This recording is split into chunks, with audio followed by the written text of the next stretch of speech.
Well, we will not use our limited resources in the fight against the marijuana trade, against those people who are using it consistent with state law and to fight serious illnesses such as cancer or other diseases.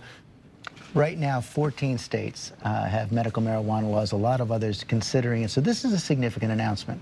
What he's saying is we will not preempt state laws with federal power as we could. What that means is where medical marijuana laws are enforced, doctors will advertise, as they're doing in California, that they will give a prescription for medical use. Now, medical use can be marijuana to cure anxiety, to cure insomnia, all the rest. And you will have what you now have in California, where marijuana is essentially legalized. We have legalized gambling in this country over 2 generations. It used to be considered a sin and a crime. With no national debate and no decision moment, we just did it. We have legalized prostitution, as anyone who opens a telephone book and looks under escort can tell you. And we're probably in the process now of legalizing marijuana.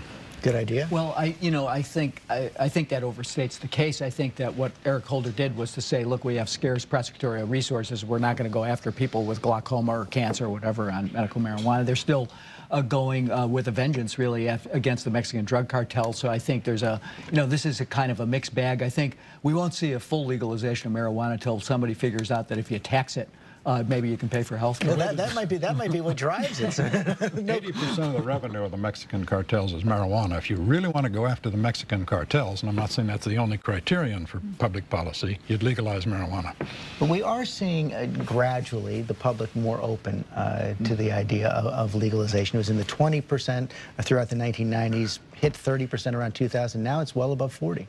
Yeah, I think all of us who've either gone through cancer or family members in a terribly painful disease, I think you have a lot of sympathy. There's a lot of public sympathy for medical marijuana use. I think George hit on it, though. I mean, it is being prescribed for a whole range of issues. Like if you have pain from Botox injections, you can get medical marijuana. That means a lot of people in California must be token up, okay? Because that's all, no, I'm just teasing. But, look, I just have one question. Does this mean brownies are going to be for sale at the CVS and Walgreens? Because that's always been a product that's been missing in those in Los Angeles, I think it may be. That's right. Well, now that I no longer have a teenager, I have a little bit different view on this. a bit more permissive. I don't think it's a great utilization of scarce federal resources to be prosecuting pot. I'm not sure if it's going to lead to what George suggests. I'm not sure that'd be a bad idea. But I was at the University of Mississippi a couple of years ago, and it's interesting, they grow marijuana on the campus. We're the federal government. Yes.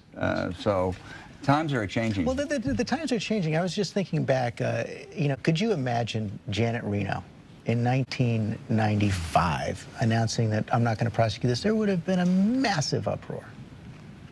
We had jobs. There is one problem, and that is if you talk to the federal drug czar, which I have done, marijuana is getting much better.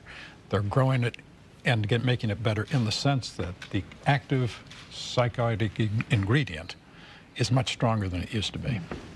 Well, I wish that I believed that this was going to lead to some broader federal look at the whole feudal war on drugs, but as John just mentioned, Eric Holder followed up that announcement with massive raids on drug cartels, which isn't a bad idea.